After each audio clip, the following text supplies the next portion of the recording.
Remember that video? It's a topic that's been shrouded in intrigue, but also stigma for decades. UFOs. Millions of people around the world have seen something that they can't explain in the skies. But was it just a balloon, a drone, foreign technology? You hear all these theories, or was it non-human intelligence? Congress seems to think the federal government knows something. There's a bipartisan effort underway to pass the Unidentified Anomalous Phenomena, or UAP Disclosure Act. That is what the government now calls what we've always known as UFOs. They changed the vocab on us.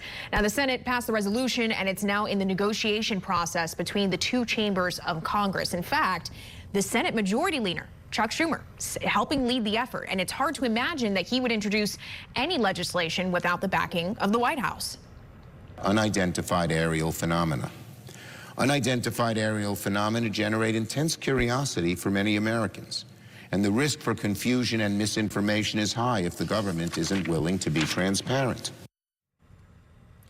The Department of Defense released 3 videos showing what they now call UAPs captured by the U.S. Navy. They've yet to explain what exactly we're looking at here on your screen right now. One taken in 2004 and 2 others taken in 2015.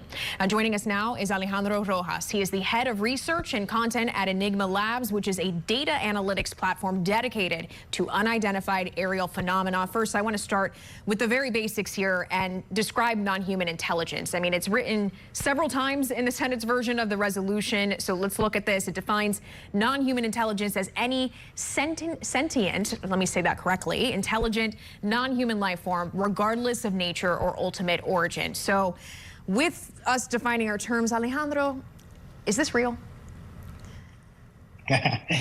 In a sense, to many people, it's very real. And I think that's what you're seeing here. Really, what's remarkable about this Schumer amendment is that it's a bipartisan effort by the Senate to really investigate all the nooks and crannies. So, you know, people are claiming that the government has crashed objects, that they've got bodies.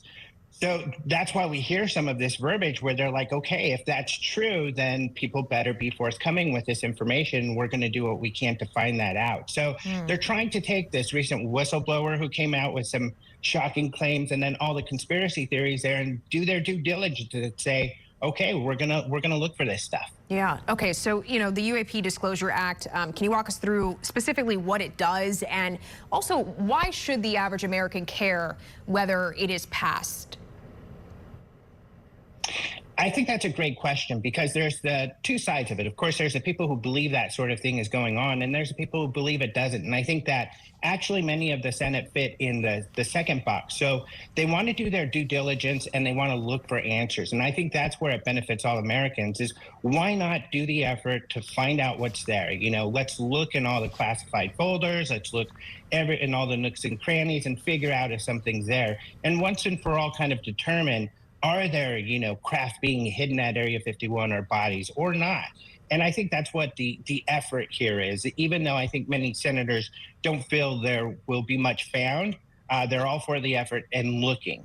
Well, there is online chatter. We know how the internet works, that this is all at risk of getting quashed. Can you explain what's going on with that narrative? Yeah, there have been people that are outside of like the armed services and intelligence committees in the House that have been looking for answers. In particular, they belong, some of them, to the House Oversight and Government Accountability Committee. And they're like, look, we're getting stonewalled. But they actually don't have the same clearances that you would in an intelligence and armed services group. And in fact, they're saying those people who do have clearances are also part of the conspiracy. They're hiding the information from us. So the House has kind of put forward this amendment that really kind of shuts down all of the provisions that the Schumer amendment does to look for the answers. It's kind of going back to the default of DOD, we're trusting you. You'll declassify what you think is necessary. They're asking for records on known public events, like let's say the Phoenix Lights in 1997 in Phoenix, where a lot of people saw things. So they're asking for events that the public knows about to release those documents, but it still gives the DOD the ability to determine on their own whether to classify things or not. And so people feel it kind of really takes the teeth out of the effort. And that's kind of the debate that's going on right now. All of these are part of the National Defense Appropriation Act bill that's being debated.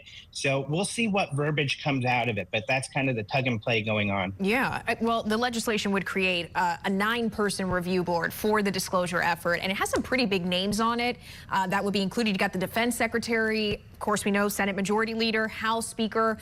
Why is this important? Does this make a difference here in how this all plays out moving forward?